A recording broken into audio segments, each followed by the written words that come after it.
Good morning, children. This is Venkatachalam, your biobotany teacher. Children, today we are going to revise 5 important questions. The first question is the different type of plant tissue culture. Based on that, explain the plant tissue cultures are classified into organ culture, meristem culture, protoplast culture, cell culture. First one is organ culture. The organ culture means it is in vitro cultures and maintenance in the exist organ primordia or whole or a part of an organ in way that may allow the differentiation and preservation of an architectures or in a function. Normally, the culture of embryo, anther, ovary, root, shoot and other organs of the plants are used in a culture medium. Then second one is a meristematic one. Meristematic means the cultures of any meristematic tissue can be used in a culture medium. Once again I repeat, any one explant can containing a pre-existing shoot meristem and producing a shoot from them. Such a culture is known as meristem culture. The explants is commonly used in a meristem culture or shoot tip and nodal segment. These segments are cultured on a medium containing a cytokinin. The plants are obtained or subjected to hardening and ultimately used in the field. The meristem culture is carried out in potato, banana and orchid, sugarcane, strawberry, etc. The next one is protoplast culture. The protoplast are cells without a cell wall, but it is bounded by a cell membrane or plasma membrane. Using the protoplast is possible to regenerate in a whole plants from a single cell and also develop into a somatic embryo. That protoplast cultures are involved in so many steps. First one is isolation of protoplast.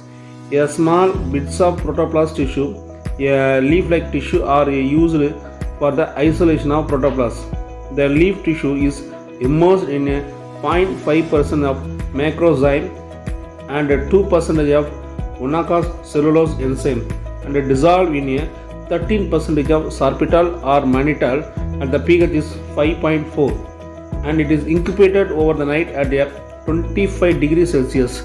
After a gentle teasing of cells, the protoplasts are obtained and then transferred into 20% of sucrose solution and retain the viability. Then is centrifuged and get a pure protoplast and a different debris of cell wall. The next one is fusion of protoplast. It is done through a use of a suitable fusogenic agents. It is called PEG, polyethylene glycol. The isolate the protoplast are incubated into a 25 to 30% concentration of PEG, polyethylene glycol with a calcium ion. The protoplast show a aggregations. It means a formation of clump of cells and fused. The next one is culture of protoplast. Third one is culture of protoplast. The MS liquid medium is used with some modification in droplet. The planting or microtrap array techniques. The protoplast viability is tested with a flourish dish before the culture.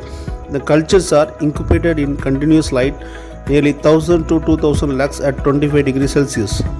The cell wall formation occur within a 24 to 48 hours and the first division of new cells occur between 2 to 7 days culture. The next one is selection of somatic hybrid cells. The fusion product of protoplast without nucleus in a different cell is called hybrid. The following the nuclear fusion is happened. This is called somatic hybridization. The fourth one, cell suspension culture. The growing of cells including the culture of a single cell or small aggregated cells in vitro in a liquid medium is known as cell suspension culture. The cell suspension culture is prepared by a transferring a portion of callus to a liquid medium and agitated using a rotary shaker instrument. The cells are separated from a callus tissue and used for cell suspension culture. The next one is somatic embryogenesis. Somatic embryogenesis is a formation of embryo from the callus tissue directly. These embryos are called embryoid, are formed in vitro cells directly from a pre-embryonic cells, which is differentiated into embryos. Application: the somatic embryos provide a potential plantlet, which after hardening, it can be established into new plants. The somatic embryos can be used for the production of synthetic seeds. The somatic embryogenesis is now reported in many plants such as Allium sativum, Oryza sativa, GMEs, and this is possible in any plants. Next one is cryopreservation. Cryopreservation is also known as cryoconservation. It is a process by which the protoplasmal tissue, organelle, or extracellular matrix, enzyme, or any other biological material are subjected to preserve by a cooling in a very low temperatures of minus 196 by using a liquid nitrogen. These extreme low temperatures, any enzymatic or chemical activity of biological material will be totally stopped. This leads to preservation of material in a dormant status. Later, this material can be activated by bringing a room temperature slowly. Dimethyl sulfide, glycerol, sucrose are added before a cryopreservation process. These protective agents are called cryoprotectants. Next one is carbon capture and storage, CCS. Carbon capture and storage is a technology of capturing carbon dioxide and inject it deep into underground rock into a depth of 1 kilometer or more. It is an approach to mitigate the global warming by capturing carbon dioxide from a large point sources such as industry, power plant, and subsequently storing it instead of releasing into the atmosphere. The various safe sites have been selected for a permanent storage in various deep geological formations, liquid storage in the ocean, and solid storage by the reduction of carbon dioxide with metal oxide to produce a stable carbonate. It is also known as a geological sequestration, which involved injecting carbon dioxide into the underground geological formations such as oil field, gas field, and saline aquifer, etc.